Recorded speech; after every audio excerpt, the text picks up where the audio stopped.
soy director general de IT, Procesos y Operaciones de Abanca, y es un placer presentar a un extraordinario colaborador, Manuel Rodríguez López, que es el ponente fundamental de la sesión de hoy.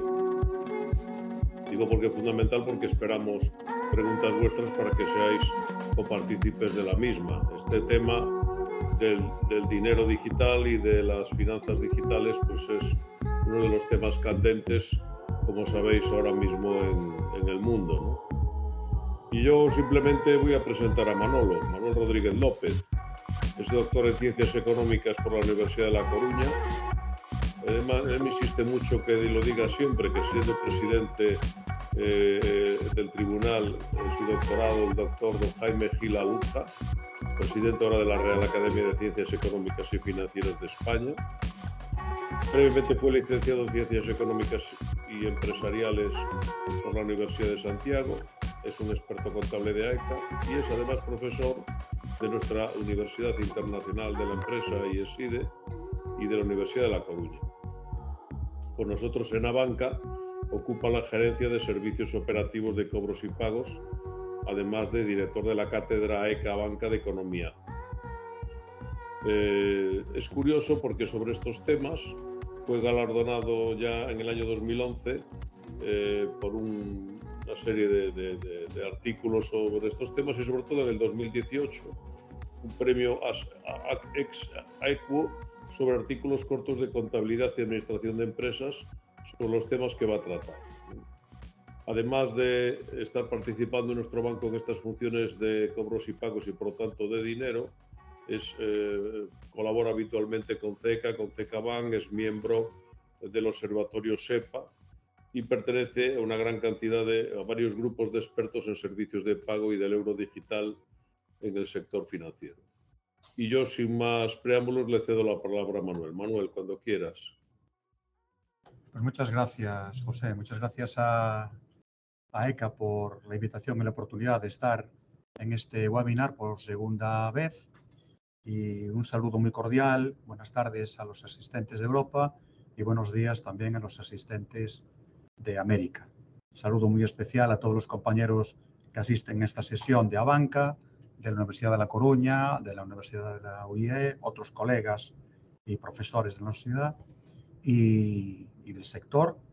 Y también un saludo muy entrañable a José Luis Martín Marín, mi referencia en la investigación de predicción de solvencia, y que he visto que también estás aquí en esta sesión. Te mando un fuerte abrazo y un cordial saludo.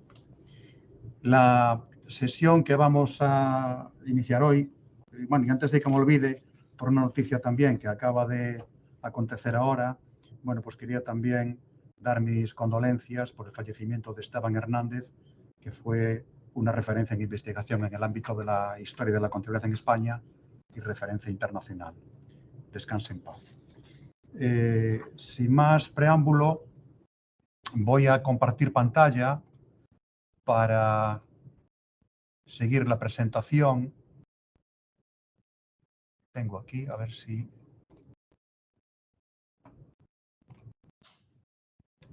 ¿Me confirmáis que ya se ve, por favor? Sí, se ve perfecto. Perfecto, bien. Entonces, empezamos. Bueno, el título de la intervención de hoy es Dinero Digital, Características e Impacto. Este título, como dinero digital, está puesto a propósito porque no quiero que haya una confusión en lo que es el dinero digital, o sea, perdón, las criptomonedas, ¿vale? Porque el dinero como tal, el dinero digital, ya existe desde hace mucho tiempo y es hegemonía de la banca. Vamos a ver un recorrido sobre el dinero en general para ver el encaje de lo que es el dinero legal, ¿vale? El dinero tal como lo conocemos, y el mundo, el ámbito de los criptoactivos, de las criptomonedas. Este es el esquema que voy a seguir y aquí hago una referencia al libro que hemos publicado en la cátedra con AECA, que es bueno, de la Universidad Intercontinental de la Empresa, que es el reto de la banca en la economía digital, que el contenido de esta intervención está en algunos capítulos de esta obra. La finalidad de hacer esta presentación o referencia a este libro no es con afán lucrativo, ni muchísimo menos. Los que lo hemos desarrollado no hemos cobrado nada y el precio es solamente el coste de impresión, y lo hemos coordinado el profesor Eduardo Bueno Campos y un servidor. Bueno, el esquema es este que vemos aquí, la introducción, el mundo de las criptomonedas. En la parte de blockchain no me voy a detener por cuestión de tiempo, ya lo hemos tratado en una sesión anterior, pero sí lo he incluido en la presentación.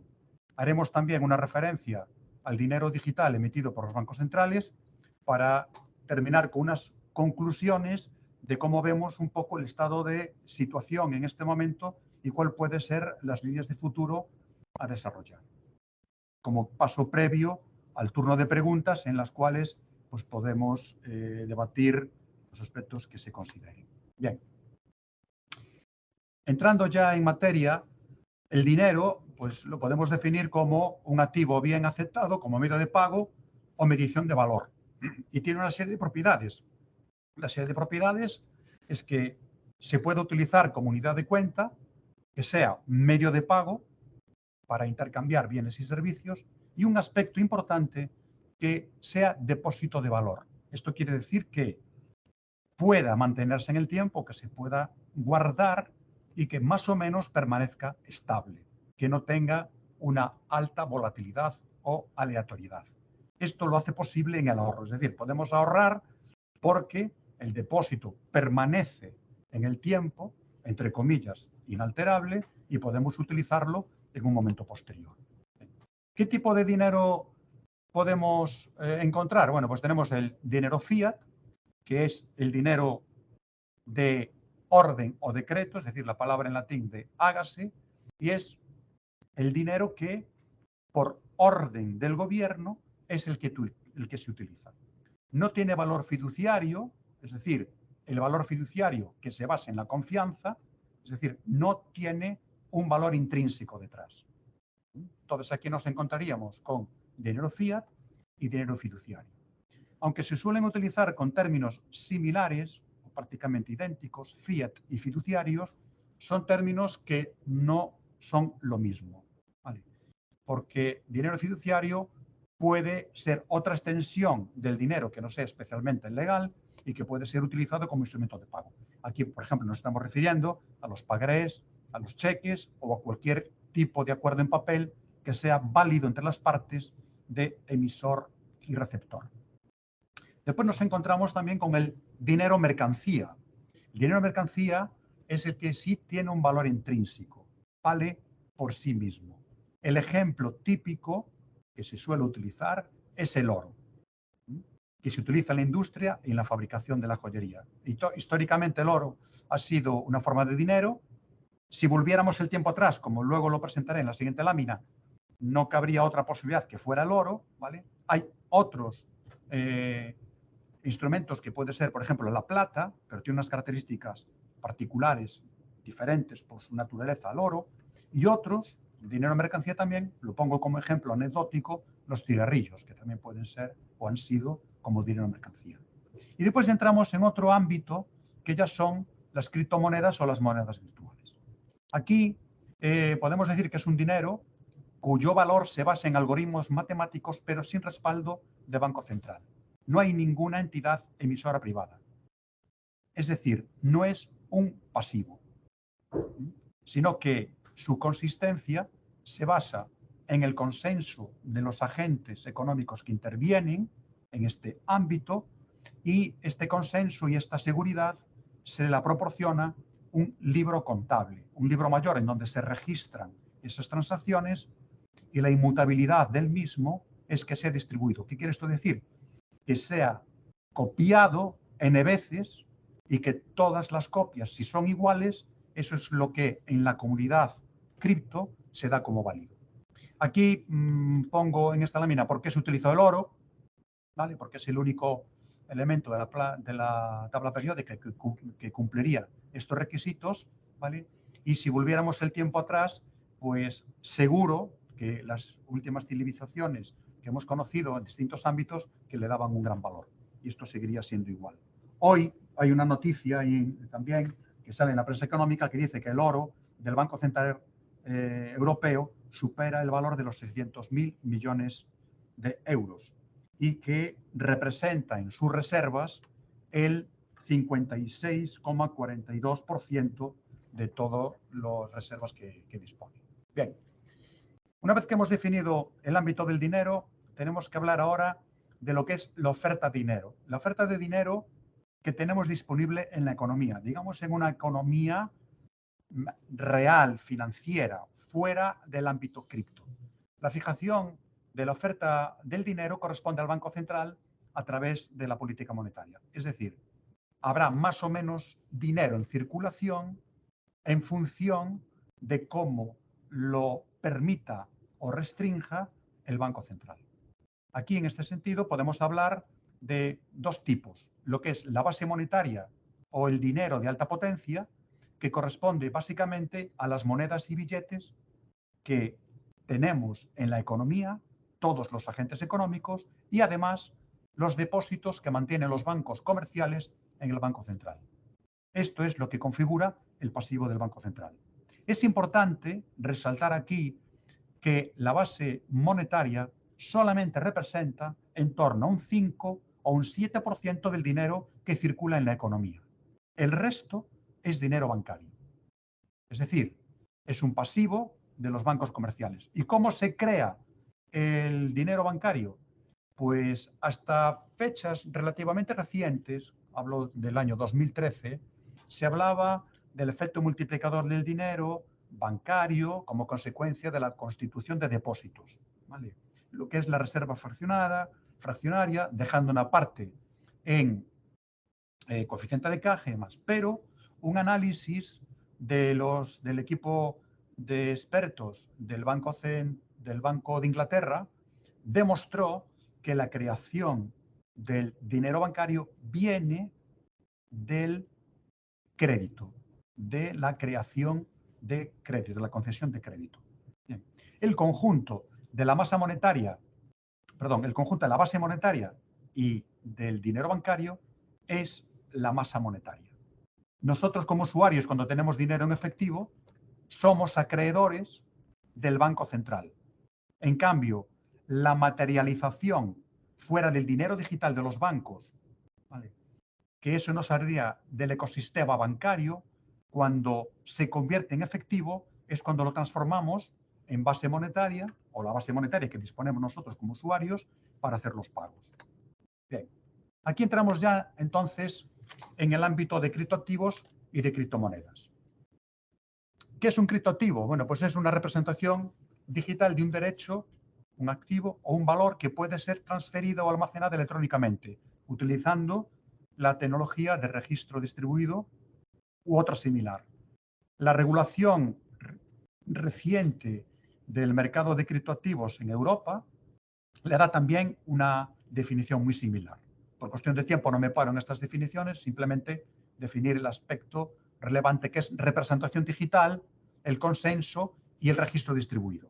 Cuando hablamos de monedas virtuales o criptomonedas, bueno, pues el Banco de España las identifica como instrumentos de pago amparadas en alguna tecnología innovadora del momento que permiten compras, ventas o transacciones financieras.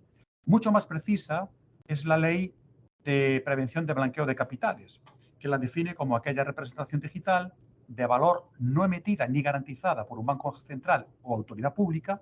Esto es importante, ¿vale? Aquí no hay respaldo por detrás, no es un pasivo, esto es importante destacarlo, y que no necesariamente está asociada a una moneda legal establecida y que no posee estatuto jurídico de moneda o dinero, pero que es aceptada como medio de pago o de cambio o de intercambio y que puede ser transferida, almacenada o negociada electrónicamente. Para el funcionamiento de las monedas virtuales o criptomonedas es importante el token. ¿Qué es el token? Pues el token, el término en inglés es ficha y es una unidad de valor basada en criptografía. Es muy similar porque es fungible, es decir, se puede transferir y no pierde valor, ¿vale? Los distintos tokens pueden ser todos iguales, pero tienen un registro o una referencia diferente. para que nos entendamos con el mundo real, con el mundo del dinero, con los billetes. Todos los billetes aparentemente son iguales, tienen todos el mismo valor, todos son fungibles, pero no son iguales porque todos tienen un número de registro diferente. Esto es lo que podríamos asimilar, digamos, la tangibilidad del billete con la intangibilidad del token en el ámbito digital. ¿Qué tipo de tokens nos podemos encontrar? Bueno, pues los payment tokens, que son los que hacen funciones de medio de pago, los security tokens, que son funciones equivalentes a los instrumentos financieros, que pueden representar instrumentos financieros negociables como acciones, bonos, etcétera. Y también tenemos los utility tokens, que son los que dan derecho a recibir un servicio o una prestación por parte de los emisores. Aquí tenemos un cuadro que sintetizo lo que es la diferencia entre un utility token y un security token. ¿Vale? ¿Dónde está el origen de las criptomonedas? Bueno, pues el origen lo tenemos en el Bitcoin. Sí hay que decir que el Bitcoin, digamos que es la innovación disruptiva que ha tenido éxito, pero ya en la literatura académica había aportaciones importantes en los últimos 40 años en donde se buscaba la forma de realizar pagos sin la necesidad de un ente central, de un intermediario, que fueran directamente entre las partes, entre pares. Este libro blanco del Bitcoin que desarrolló Satoshi Nakamoto, que no se sabe su identidad, ¿vale?, es en donde se detallan las características técnicas del desarrollo, así como la filosofía que da soporte a este desarrollo. Lo importante de esta innovación es que lo que se perseguía era transferir dinero en un ámbito fuera del ámbito legal, de un ámbito centralizado, supervisado, y que fuera válido entre las partes, y que al mismo tiempo le diera seguridad. ¿Cómo se garantiza esta seguridad?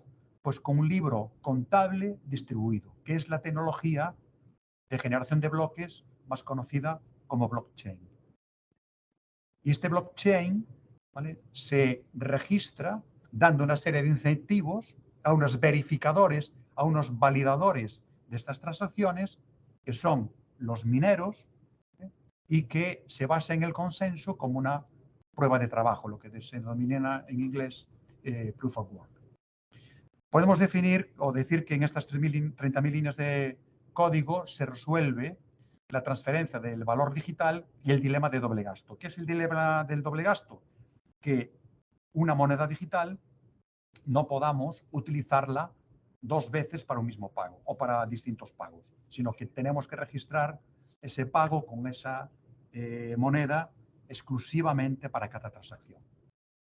Entonces, aquí, ¿por qué se dio Bitcoin? Bueno, pues como decía anteriormente, como una alternativa al medio electrónico de pagos que se consolidó en el ámbito bancario y con las tarjetas en los años 70 y los sistemas de pagos locales e internacionales, basados básicamente en la confianza y solvencia generada en la intermediación de intermediarios financieros y operadores centralizados.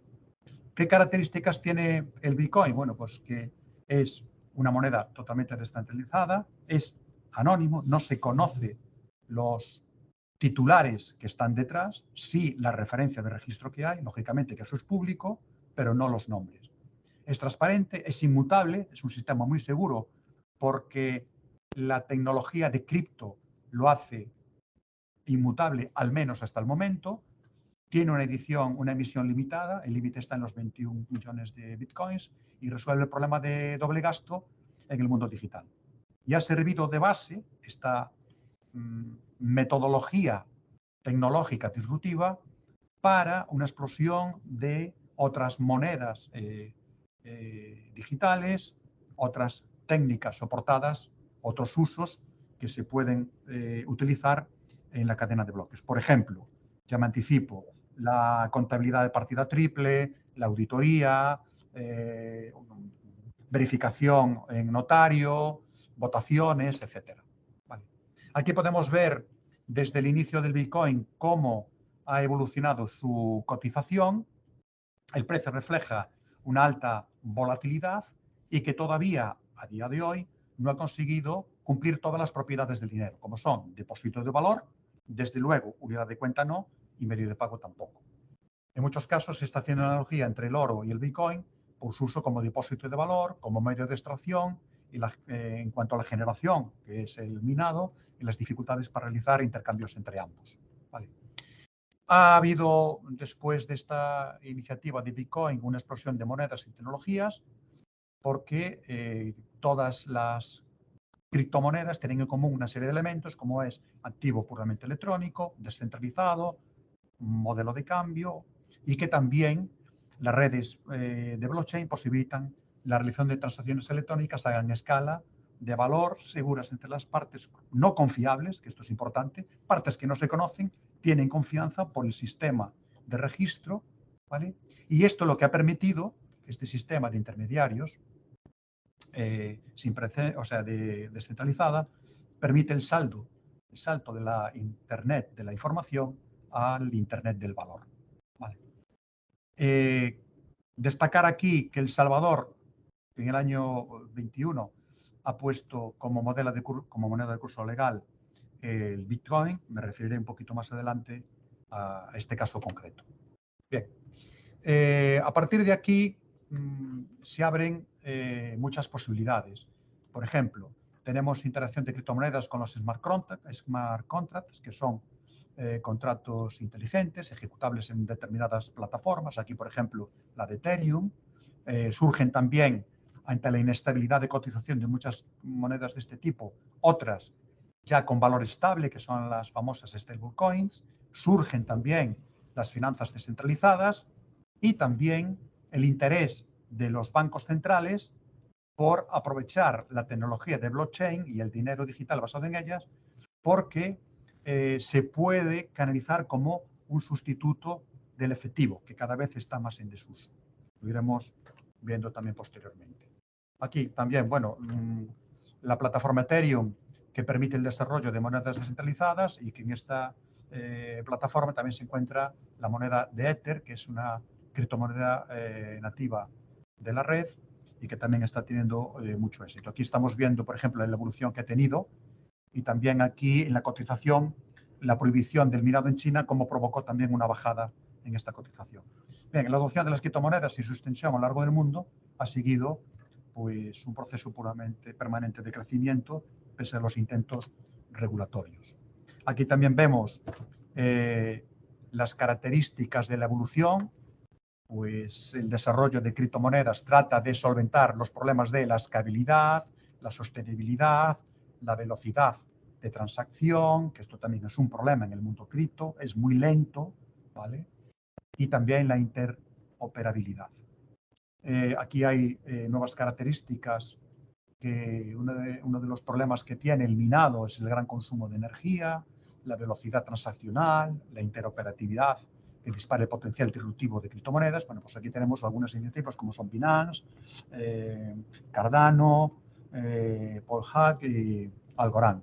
Y aquí estos nuevos protocolos han impulsado la adopción de mejoras, por ejemplo, en Bitcoin, como es el Lightning Network, que permite transacciones de reducido valor en periodos de tiempo muy bajos, muy reducidos, y que después se transfieren al blockchain en bloques de transacciones de menor tamaño. Ethereum también cambió el sistema de prueba de trabajo por otro que es de Proof of Stake, que mejora significativamente el gasto energético. Con todo esto, podemos decir que en este momento hay 10.000 o más de 10.000 criptomonedas, aunque el top de la cotización lo soportan solamente 10, el 80%. Aquí son las más importantes, Bitcoin, Ethereum, etc. Las características aquí de tanta proliferación es que, bueno, parece que haya una solución en busca de un problema, ¿vale? Porque hay una gran eclosión de este tipo de monedas, y que a pesar del auge y proliferación de las criptomonedas, el volumen de capitalización no supera en este momento el 1% del PIB mundial. Esto es muy importante porque podemos decir que a nivel global no son muy relevantes, al menos en este momento, a pesar de que el crecimiento es exponencial. El caso de las stablecoin que tratan de solventar, pues tratan de solventar la inestabilidad que tienen las criptomonedas. Entonces, en el entorno cripto sale este desarrollo, que son criptomonedas cuya cotización está anclada en una moneda fiat o en el valor de un activo. Estas monedas son las más usadas en el intercambio del entorno de las finanzas descentralizadas. El base de su anclaje se distingue en tres tipos de criptomonedas. Las respaldadas con dinero fiat, que pueden ser básicamente dólar, euro o cualquier otra moneda relevante en el ámbito internacional. Tether es el 50% del mercado, USDC el 25%, Binance aproximadamente el 8%. Hay otras criptomonedas, que es stablecoin, respaldadas por criptomonedas, y otras que están basadas su cotización en un algoritmo. En este momento, las stablecoin representan aproximadamente un 15% de la capitalización total de criptoactivos. Este ámbito de la criptoeconomía no es ajeno tampoco a casos de deterioro, de quiebras. Por ejemplo, los más recientes son Terra Luna, ¿vale? Luna era una criptomoneda interna stablecoin. Aquí provocó pues dudas en esta paridad de conversión. También un exchange, es decir, un operador en el ámbito cripto, también tuvo problemas al mezclar pues, los fondos propios de los clientes con sus propios fondos. Otro, que es una empresa de minado, que también no podía sus remuneraciones en el minado de criptomoneda soportar los altos costes operativos. Y también destacar como la segunda stablecoin con mayor nivel de capitalización, USDC, pues también sufre una caída del 12% al tener una relación vinculada con posiciones en el Banco Intermunido del Silicon Valley Bank. Aquí lo que pone de manifiesto es que son las evidencias de un mercado no supervisado, con fundamentales muy débiles, muy apalancados, dependientes de actividad, precio de las criptomonedas y una necesidad permanente de capital. Por lo tanto, estamos hablando de un entorno de alto riesgo. Los exchange son las plataformas digitales que permiten las negociaciones online de las diferentes criptomonedas, y los tipos de exchange pueden ser centralizados, descentralizados o over the counter. Venga, aquí no me extiendo más por cuestión de tiempo. Y también tenemos después los sistemas descentralizados o de finanzas descentralizadas, que aquí tratan de eliminar los intermediarios financieros y ponen directamente en contacto ahorradores con demandantes de financiación. Aquí podríamos hablar de préstamos que son altamente interoperables para que sea una forma sencilla de componer productos y demás, y que también hay pools de liquidez en donde las tasas de interés quedan fuera del alcance del mundo fiat y estamos hablando en algunos casos de un 8% incluso más. Hoy en día, este ámbito de las finanzas descentralizadas se basa más en la especulación, pero su potencia viene dada por la posibilidad de enlazar también con la economía productiva. Aquí podríamos hablar los servicios en cripto en el mundo DeFi, que podrían ser transferencias, depósitos, pools de liquidez, préstamos, seguros y hasta derivados. Las entidades financieras se encuentran aquí ante un nuevo competidor por el nacimiento y desarrollo de estos servicios. La evolución mundial, pues estamos viendo que desde el año 2020 la adopción de criptomonedas se ha disparado a nivel mundial, con Estados Unidos y las economías emergentes destacando en su crecimiento. ¿Cómo opera un inversor o un usuario en el mundo cripto? Bueno, pues opera a través de los exchanges, que puede transferir dinero de su entidad financiera a estas plataformas y tener una inversión en este mundo de criptoactivos o de criptomonedas. Para volver al mundo fiat, ¿vale? Lo puede realizar de varias maneras, bien una transferencia a su cuenta bancaria, retirar dinero en cajeros, por ejemplo, de Bitcoin, como es el caso de El Salvador, operar con una tarjeta conectada a los wallets que me permita transformar ese dinero cripto en dinero fiat. Este proceso se desarrolla a través de lo que se denominan rampas, que son de entrada y de salida en las criptomonedas. Evidentemente, Como medio de pago, el mundo cripto tiene muchísimas limitaciones de aceptación. Para que sea válido y podamos trasladarlo a la economía real, tendríamos que transformarlo en el mundo fiat. Sin esa referencia, lógicamente, el mundo el mundo cripto pierde consistencia. ¿Vale?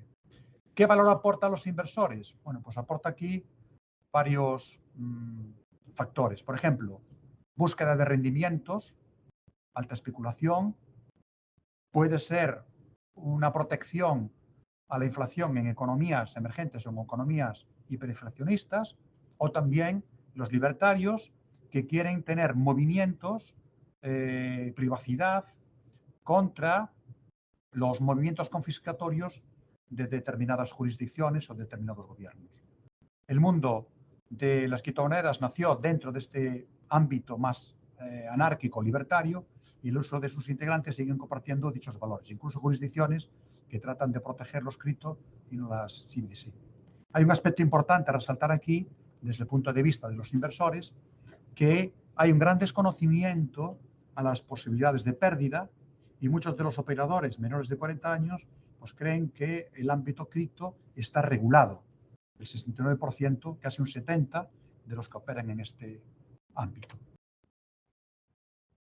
¿Cuál es el lado oscuro del mundo cripto? Pues aquí son los principales factores. Primero, inestabilidad extrema de precios, deficiencias en la regulación de blanqueo de capitales y de financiación de actividades ilícitas, dudas de que las stablecoin tengan esa reserva, ese par de moneda cripto con moneda fiat o activos que lo respaldan, errores y hacks en las plataformas de transacción de este tipo de movimientos en las criptomonedas, el alto consumo energético que produce el minado, la experiencia de usuario es escasa. Un aspecto importante que también cabe resaltar, que en este momento, si este ámbito es inmutable, existe un riesgo cuántico, es decir, la computación cuántica puede poner en entredicho la inmutabilidad que tenemos hoy en día en este contexto de criptomonedas. Y después, por último, lo quiero dejar para el final, es profeso, que son las ballenas que afectan a la descentralización. Es decir, hay una serie de poseedores en el ámbito de criptomonedas que tienen una posición muy relevante, que sus movimientos afectan a la cotización. Es decir, influyen o pueden influir en el mercado de una forma significativa, con lo cual esto puede dar una importante inestabilidad. Aquí, en cuanto a ventajas y desventajas de invertir en criptomonedas, pues bueno, como monedas globales, inmutabilidad de las transacciones son rápidas, no son inmediatas, esto es un aspecto importante, garantizan el anonimato, es un refugio ante entornos de elevada inflación, mercado institucionalizado con reglas funcionales muy precisas, y tiene como desventaja la alta volatilidad, la regulación puede limitar su uso, la pérdida de claves de acceso en el wallet, eso se pierde, la irreversibilidad de las transacciones, no hay vuelta atrás, uso también para actividades ilícitas, lo mismo que se trata de la privacidad, también es un campo para este tipo, un ámbito para este tipo de actividades. No es un instrumento de pago aceptado universalmente y tiene el problema también de la conversión en moneda fiat por la inminente regulación y también por los problemas fiscales. Aquí en el universo del mundo de criptomonedas con respecto al dinero fiat, bueno, pues aquí destacamos con respecto al modelo cripto, que es un modelo descentralizado. Por contra, el modelo fiat es el banco central, el eje de todo el sistema, ¿vale? Las transacciones en el mundo cripto se realizan entre pares, no hay intermediarios, y aquí podemos ver que en el ámbito fiat las transacciones se realizan con intermediarios, bien con un banco si quedan toda la transacción dentro de la misma entidad financiera, o bien con dos bancos cuando se realiza entre clientes de distintas entidades financieras. Hay una unidad central, que son las que pasan todas estas transacciones. No se realizan por consenso, se realiza por el registro de esta unidad central. En las transacciones no hay vuelta atrás, no se pueden anular. En cambio, en el mundo fiat sí. Y después, en cuanto a la velocidad de transacción, en función de la capacidad de la red, las transacciones se realizan en minutos. Sí es cierto en el ámbito cripto, sí es cierto que no se pueden realizar grandes volúmenes. En este ámbito no se supera al ámbito interbancario, tanto a nivel nacional como a nivel internacional. Y sobre todo, cada vez con mayor eficiencia y eficacia en el ámbito fiat, en el ámbito bancario. Aquí hablamos de que pueden tardar más de un día. Lo normal es que tarden menos ya de un día. Y después, en el entorno regulado, no lo es en el ámbito cripto y sí lo es en el dinero fiat, con lo cual aquí nos aporta una cierta seguridad jurídica. ¿Cuáles son las últimas opiniones y medidas de los bancos centrales? Bueno, pues el gobernador del Banco Central de Suecia, con respecto al mundo cripto, dice que es como comerciar con sellos. El gobernador del Bundesbank dice que se debe de implantar progresivamente las funcionalidades de las monedas digitales del Banco Central, pero primando sobre todo, y esto es unánime, de las autoridades financieras monetarias, la estabilidad. El gobernador del Banco de España habla del euro digital con restricciones para limitar impactos. Destacamos en USA que es, por ejemplo, incomprensible, habla representantes de la FED, que no tenga una moneda digital, que el dólar requerirá, el dólar digital, una regulación especialmente de la privacidad, ¿vale?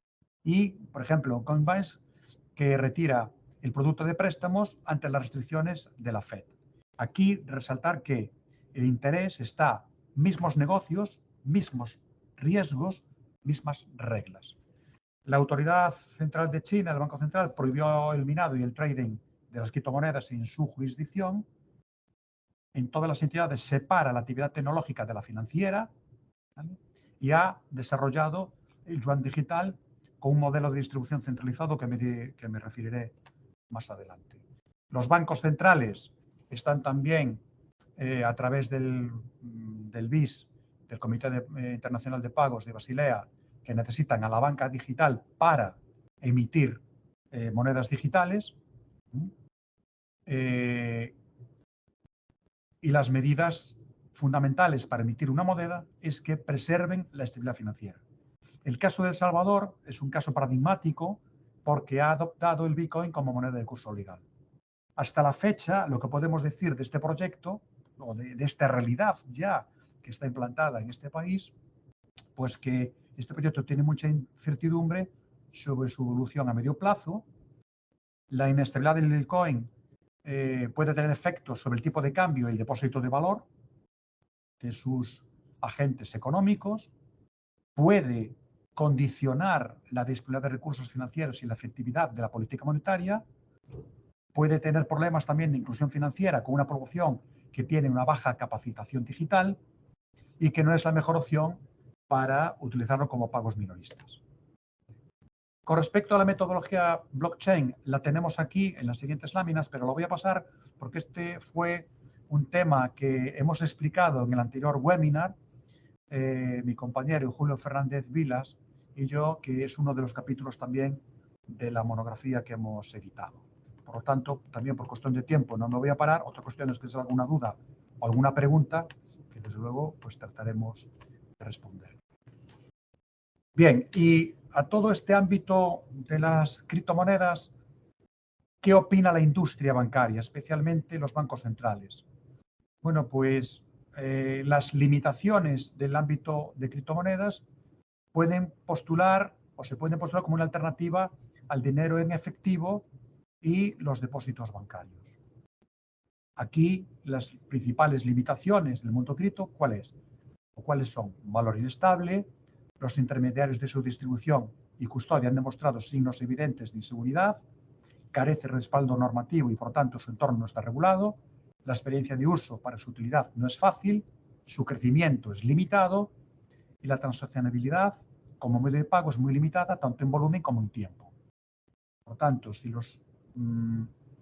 la capacidad tecnológica disponible permite la posibilidad de que los bancos centrales pudieran emitir dinero digital con características similares al efectivo que pudiese competir con las nuevas criptomonedas.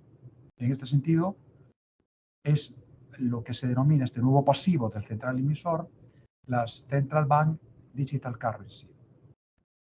La posibilidad de emitir este tipo de moneda se consideró especialmente en aquellas jurisdicciones donde el dinero en efectivo cada vez se está utilizando menos, como por ejemplo el caso de Suecia. Bien es cierto que el éxito de este tipo de moneda, ¿vale? El caso, por ejemplo, en China no ha sido tal porque los usuarios tenían instrumentos de pago digitales de la banca. Entonces esto no aportaba o no aporta un gran valor. De tal manera que aquí, por ejemplo, en el caso de Suecia, los instrumentos de pago digitales que se dispone de la industria bancaria comercial, pues no parece que sea una justificación para tener un dinero en efectivo de Banco Central. Pero lo que sí es cierto es que se debe de tener esta modalidad, primero, como una alternativa más, para que prevalezca la relevancia también del dinero fiat, ese ancla de referencia en la economía, en la estabilidad financiera, y también para mitigar esa posible huida o auge a entornos no regulados de las criptomonedas. Aquí tenemos también limitaciones de acceso en los servicios financieros, como por ejemplo en países con reducida inclusión financiera por parte de sus ciudadanos. Hablando de Bitcoin como moneda de referencia para el ecosistema de las monedas digitales, o sea, de la referencia para las monedas digitales del Banco Central, bueno, pues aquí básicamente, por cuestión de tiempo, no me detengo, las he dicho o mencionado anteriormente, y por lo tanto, importante, reserva de valor, las Central Bank Digital Currency, y en cambio inestabilidad, alta volatilidad en el mundo cripto, concretamente también de Bitcoin. El encaje de las CBDC lo podemos ver aquí en este trabajo de Bench Grant en el 2017, que habla de la flor del dinero, la taxonomía del dinero, en donde podemos ver aquí en el punto central los tokens digitales emitidos por el Banco Central, dentro de las distintas características y funcionalidades, que es universal, digital, dinero emitido por un Banco Central y basado en tokens. Aquí podemos ver también cuáles van a ser las características del diseño del dinero en efectivo, saldos en cuentas de los bancos centrales, dinero en Banco Central, y las monedas digitales emitidas por los bancos centrales. Vemos que las características que cumplen todos los requisitos o que pueden tenerlos pueden ser la disponibilidad, el anonimato, transferencia entre pares, generación de intereses, límites pares, lo tiene el token. ¿Vale? Por lo tanto, el desarrollo va a venir fundamentalmente por parte del token. Aquí vemos también la pirámide de las CBDCs, en donde por un lado tenemos las necesidades de los usuarios y las opciones de diseño.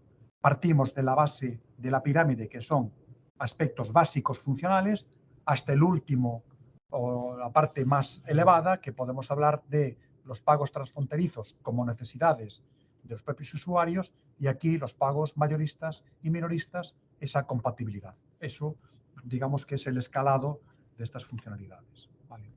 Bien, características de los tres tipos de moneda digital emitida por Banco Central.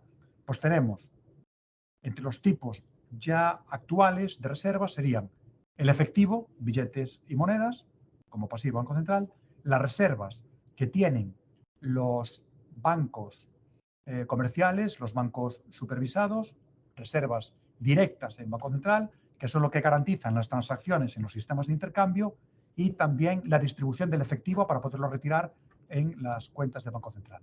Y después podemos tener o podemos contemplar tres tipos de monedas de CBDC. Por una parte, las CBDC como sustituto del efectivo o como pago minorista, las CBDC como pago mayorista, que esto sería exclusivo al ámbito de las entidades de crédito con cuenta directa en las reservas de Banco Central, y después tendríamos las cross-border para pagos internacionales entre bancos, que sería cuentas directas, transacción directa, que sería trasladar el ámbito doméstico, por ejemplo, europeo, de pagos, a un ámbito internacional interconexionado con bancos centrales.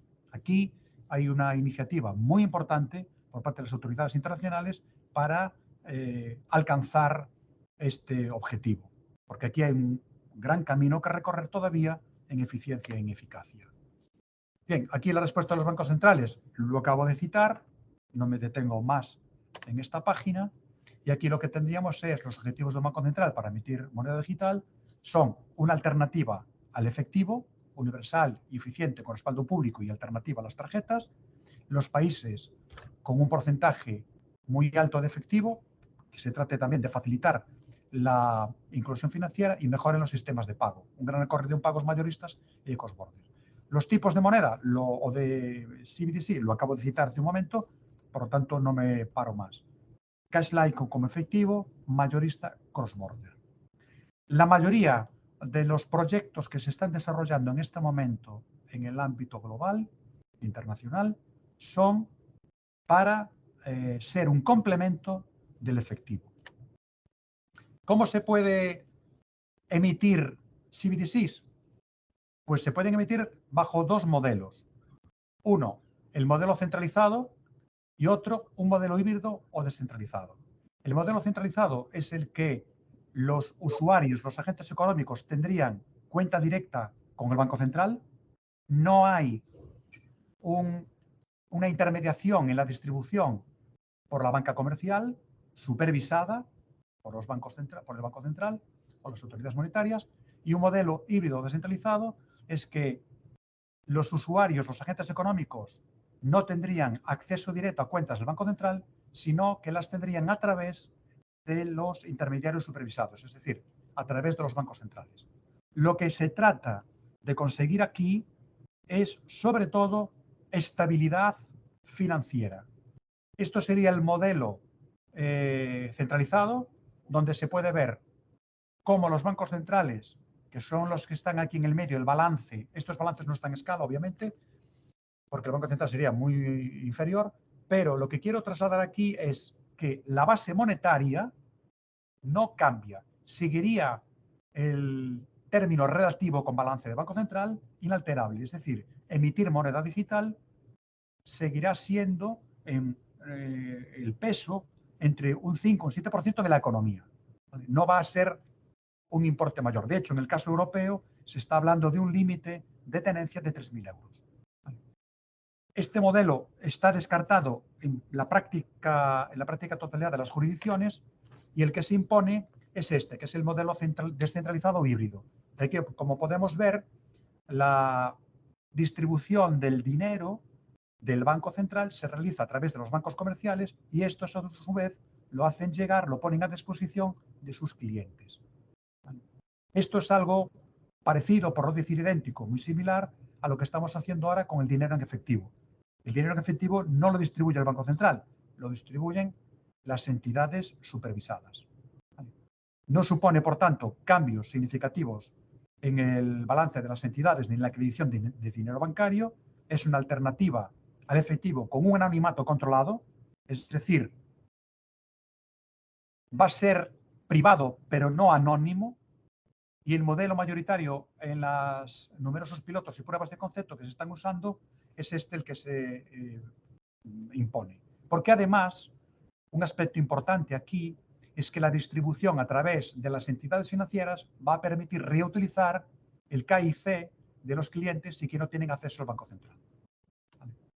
Aquí hablamos de las características del modelo centralizado y descentralizado. ¿Vale? Se va a aprovechar la infraestructura que ya tenemos para la distribución de dinero en efectivo. ¿Vale? No hay que crear, salvo algunas adaptaciones que soportará, por ejemplo, en el caso europeo, el Banco Central, y las entidades comerciales, las entidades financieras, son las que vamos a distribuir este dinero.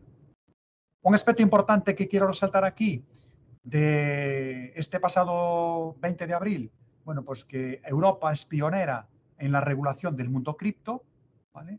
Y que el reglamento MiCA, Markets in Crypto Assets, regula la emisión y prestación de servicios vinculados al mundo de los criptoactivos.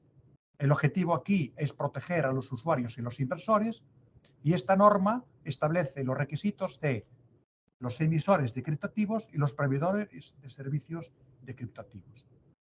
Lo que trata, aparte de esta protección, es velar por la estabilidad financiera y, desde luego, sobre todo, también favorecer la innovación. Como digo, esta norma entrará por fases, no entra hasta finales del año 24 y también algunos preceptos de la misma en el año 25. La clasificación de los criptoactivos pues hace referencia básicamente a tokens referenciados a activos, tokens referenciados en dinero electrónico, criptoactivos que no tienen la consideración de tokens o fichas, como son, por ejemplo, los utility tokens, y quedan fuera de la regulación MiCA por sus características especiales o significativas o diferenciadas, como pueden ser las finanzas descentralizadas, y también los tokens o fichas no fungibles. Estas variables, dadas sus particularidades, serán objeto de regulación específica o tendrán que adaptarse a otro marco normativo ad hoc. Y por último, lo dejamos aquí antes de entrar en conclusiones, lo que es el caso europeo del euro digital, porque esto puede dar lugar también a otra charla específica concreta de las características y del modelo del dinero digital. Bueno, ¿por qué en Europa se va a emitir previsiblemente dinero digital? Bueno, porque hay ya otras iniciativas extranjeras o soluciones privadas no supervisadas en el ámbito de moneda digital, la disminución significativa de los pagos en efectivo para que no se deriven a otros ámbitos fuera del ámbito de la moneda fiat, necesidad de apoyar la digitalización también por parte de las autoridades centrales, y entre los objetivos está salvaguardar la autonomía y soberanía europea, el euro como ancla fundamental, preservar el rol del dinero del Banco Central, como decía, del ancla monetaria, y fomentar la innovación y la eficiencia. Y ya entrando en las conclusiones, bueno, pues como síntesis, la tecnología blockchain y las criptomonedas son una propuesta de valor disruptiva. Su origen era hacer pagos sin un intermediario, en cambio derivó en una inversión, un ámbito especulativo por esa referencia que tiene contra el dólar, ¿vale? Y se ha convertido más que nada casi en un criptoactivo más que en una criptomoneda para hacer pagos, ¿no? Las criptomonedas tratan de conseguir el equivalente digital del oro o del efectivo. De las criptomonedas actuales que cotizan, se estima que solo el 5% tendrán buen futuro, es decir, de las 30.000 criptomonedas que hay en el mundo en este momento, se estima que solamente podrá tener éxito un 5%. El valor se basa en el consenso y en el registro distribuido, no son un pasivo de un emisor. Su precio en moneda fiat es lo que le permite tener cualidades similares al dinero. Sin esta referencia pierde su capacidad, no tienen valor en sí mismo. Muchos usuarios millonarios en Bitcoin, esto pasó por ejemplo en el Reino Unido, un caso que me viene a la memoria, no podían realizar compras de activos reales al no poder justificar ante sus bancos la procedencia del dinero pues para comprar, por ejemplo, una casa. Es un aspecto muy curioso, ¿no? El dinamismo de este mercado, con crecimiento exponencial en el pasado, augura un desarrollo futuro con cierta incertidumbre. Las criptomonedas en la actualidad, aun siendo importante su crecimiento y su desarrollo, en este momento no suponen por capitalización menos del 1% del PIB, y su difusión ha originado un cambio radical en el equilibrio del poder monetario que ostentan las actividades del sistema financiero. Para paliar la inestabilidad se han diseñado las stablecoins. La tecnología del blockchain también se puede utilizar por otros ámbitos, como decía al principio, también notarios, contabilidad, auditoría, etc. Hay también modalidades de tokens para ámbitos muy diversos y finalidades fuera de este ámbito de criptomonedas. Las criptomonedas no cumplen todas las propiedades del dinero, esto es importante resaltarlo. El impacto de las criptomonedas por volatilidad de precios, grandes revalorizaciones, generación de grandes fortunas, como también reajustes en su cotización y estafas en este ámbito.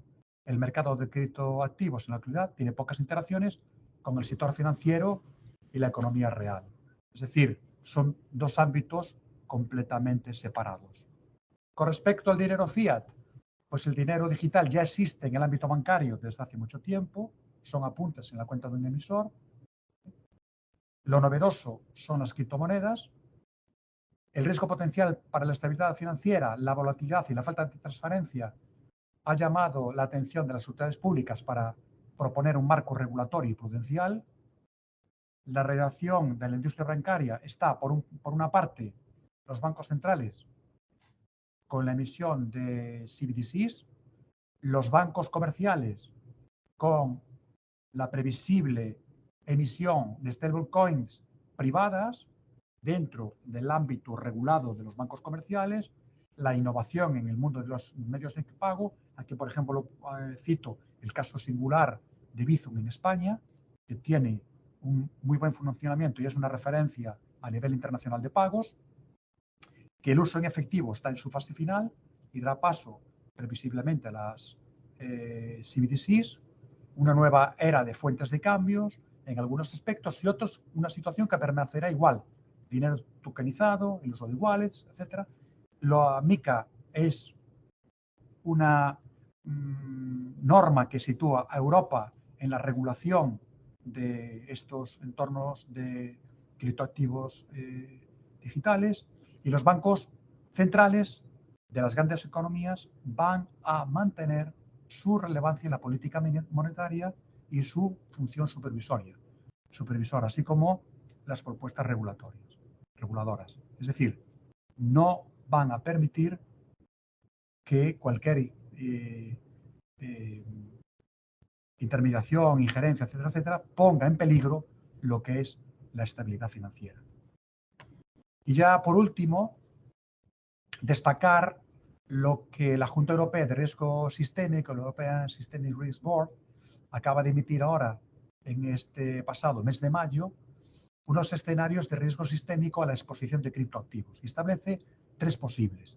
Uno, el primero, que una stablecoin alcance un volumen demasiado grande y pone como referencia este volumen demasiado grande, como por ejemplo el tamaño de los fondos en mercado entre 10 veces y 20 veces los de BlackRock, que alcanza en este momento los 450.000 millones de dólares, que las criptomonedas se integren en el sistema financiero global con una exposición directa o indirecta en los bancos y cuya fluctuación podría tener efectos sistémicos, situación que ocurriría sin la salvaguarda regulatoria que los bancos ya tienen para otro tipo de exposiciones o tipos de riesgo.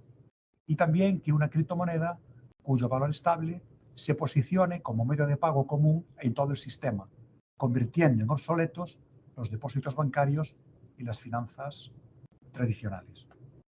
El reto que tienen las autoridades monetarias y la industria bancaria es definir cómo será el futuro del dinero y no el dinero del futuro, porque ya lo tenemos hoy aquí. Aquí tenemos unas referencias bibliográficas, sobre todo alguna más reciente, a las que he hecho mención en la exposición. Y muchas gracias. Me he pasado un poco de tiempo, pero bueno, yo creo que todavía podemos tener tiempo suficiente para alguna duda, alguna pregunta que queréis hacernos.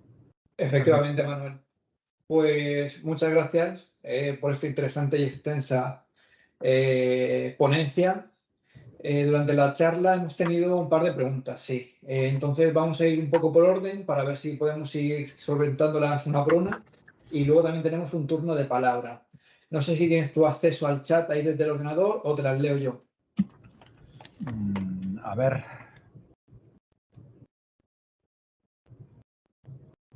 Las veo, son varias. ¿Cuál quieres que...? Empecemos por la primera, la del Instituto de Innovación Tecnológica de la Universidad Pedagógica. No la Saludos veo. desde Esa la no la primera. veo.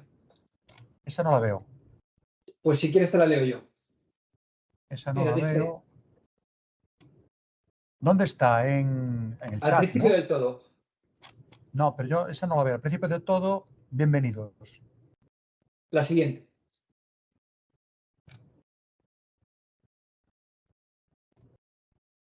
La de Marlon Alexander. Sí, es esta. Sí. No. Vale, Maron Alexander, saludos desde el Instituto de Innovación Tecnológica de la Universidad Pedagógica Nacional de Honduras. Es esta a lo que te refieres, ¿no? Sí. Vamos a ver, cómo la implementación de las monedas digitales afectan a la política monetaria de un país y los instrumentos de política cambiaria y convencional y cómo los bancos centrales dejan el riesgo al consumidor final, como el caso de los FTX, por ejemplo. Vamos a ver. Buena pregunta.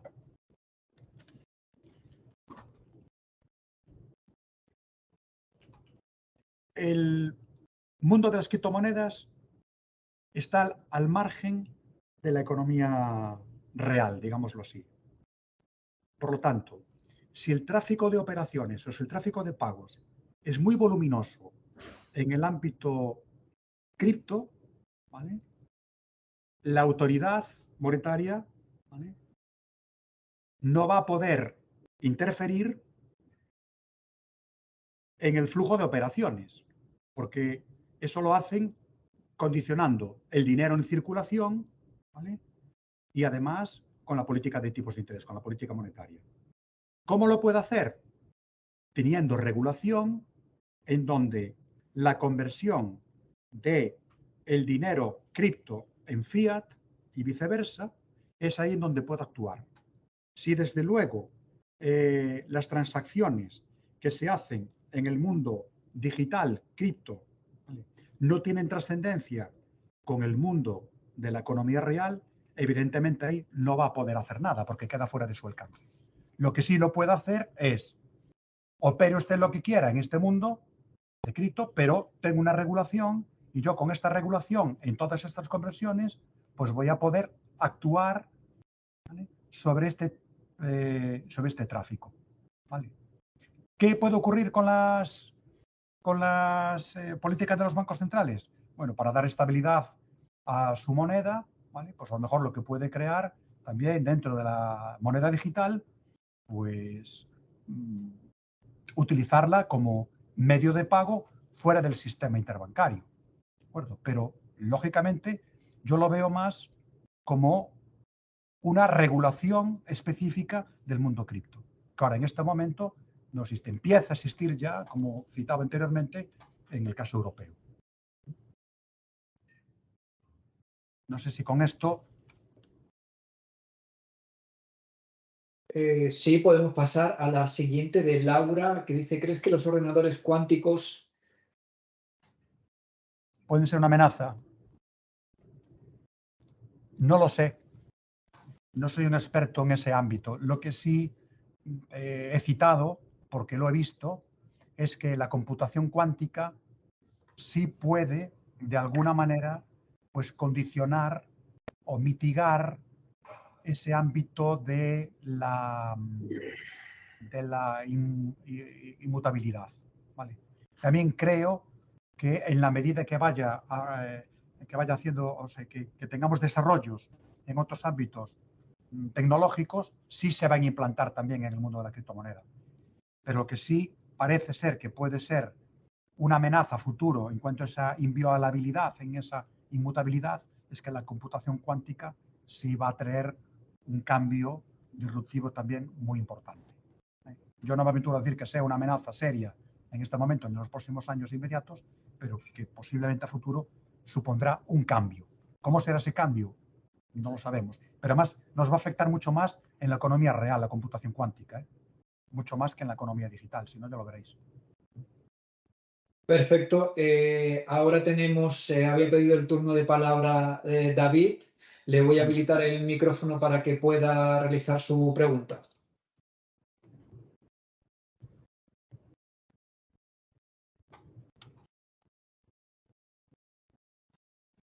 David, ¿estás con nosotros?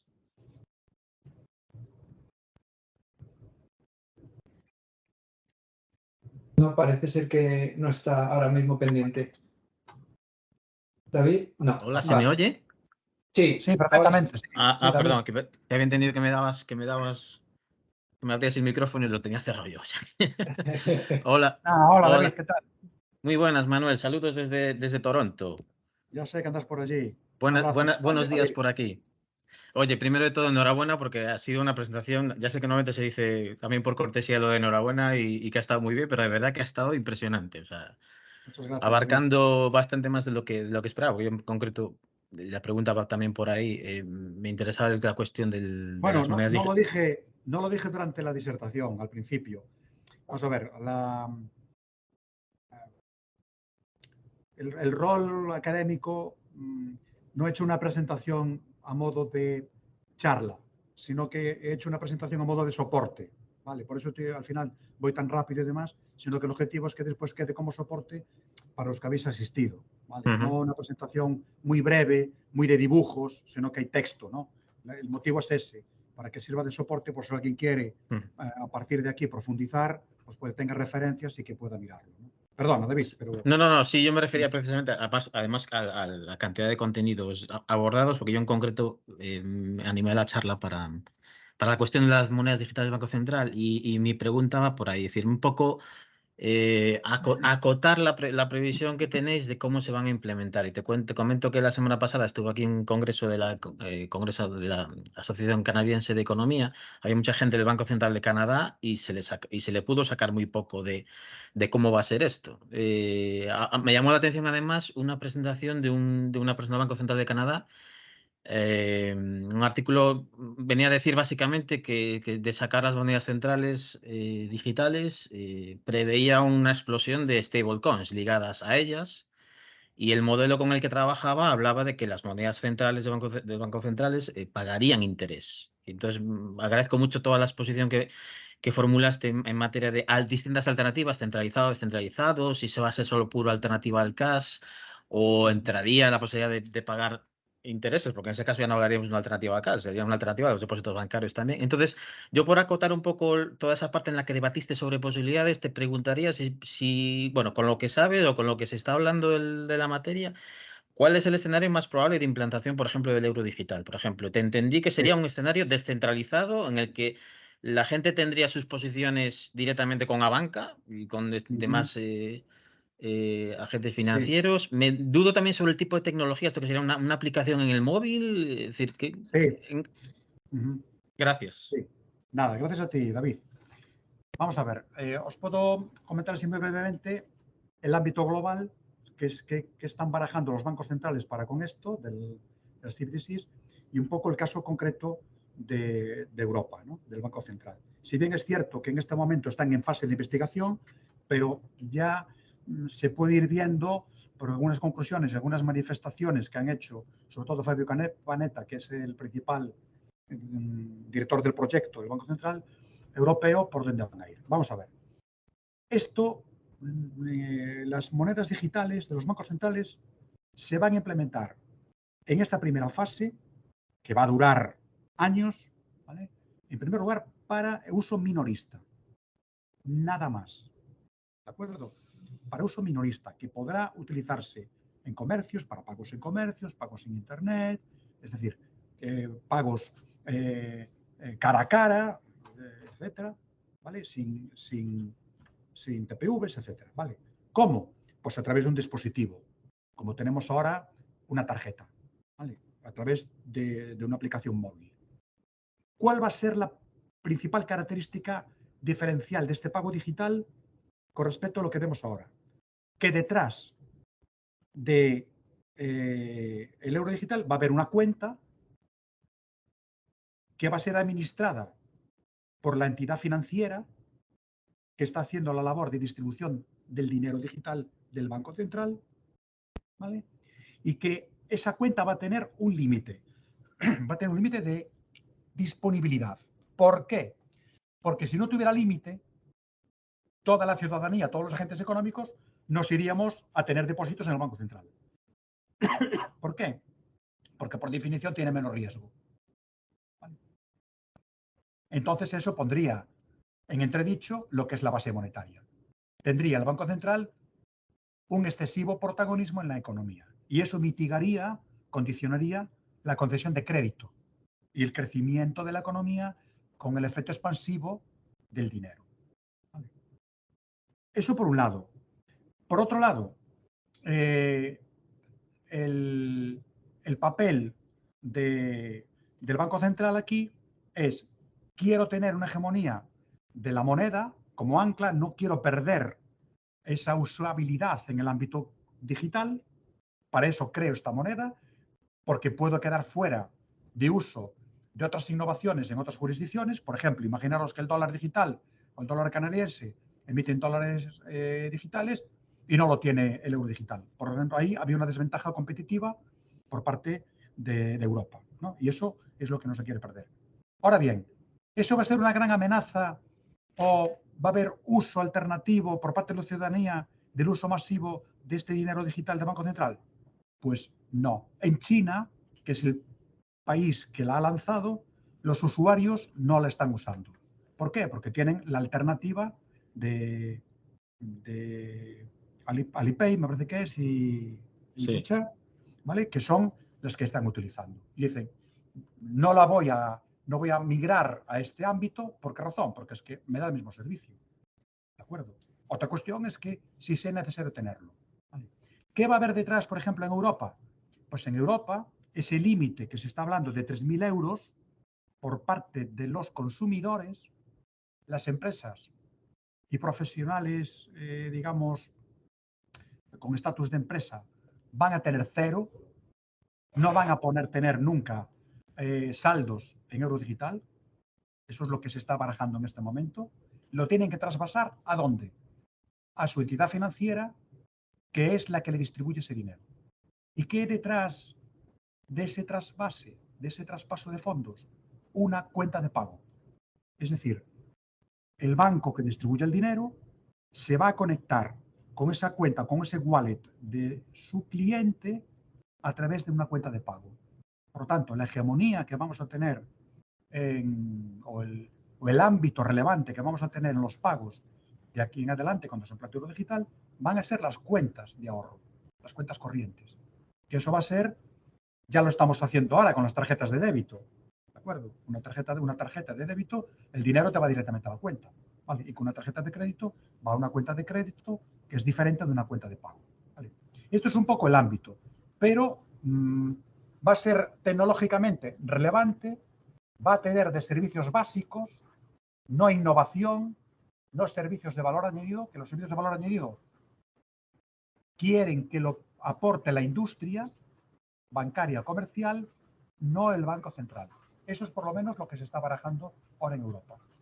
Y por concluir, y no extenderme demasiado, no sé si con esto he aclarado las dudas, ¿no? Pero como dice Fabio Panetta, queremos que el euro digital tenga éxito, pero no demasiado. Ya. Porque no queremos que tenga un gran protagonismo en la economía. Queremos tener esta alternativa, ¿vale?, como moneda, pero no que acapare todo el protagonismo. Y desde luego, ya viendo el ámbito de criptomonedas, la regulación MiCA y la regulación incipiente que ya tenemos en todas las jurisdicciones, tanto por blanqueo de capitales, financiación de actividades ilícitas, etcétera, etcétera, etcétera, que cada vez se está metiendo más. Y ahora, por ejemplo, en la jurisdicción española, en la agencia tributaria, ya hay que declarar la posesión de criptoactivos y de criptomonedas, ¿vale?, en el año 24, ¿vale? Y desde luego, los incrementos de valor que se tenga o disminución de valor, hay que declararlos fiscalmente. Por lo tanto, aquí ya estamos viendo que esto se está moviendo también a pasos acelerados en este ámbito, por parte de todos los agentes, ¿no? Y la preocupación, desde luego, por las autoridades monetarias para garantizar la estabilidad financiera. Esto es lo más importante. Genial, muchas gracias. Oye, de plazo, ¿te atreves a dar un plazo? Para la implantación, por ejemplo, Sí. en Europa se está hablando como muy pronto 2026. Genial, gracias. Así. Perfecto, pues creo que nos queda una última pregunta de Ignacio Miranda. Leo mucho sobre los criptolobbies estadounidenses, pero en España no hay mucha información sobre su actividad. ¿Conoce algunos ejemplos en España?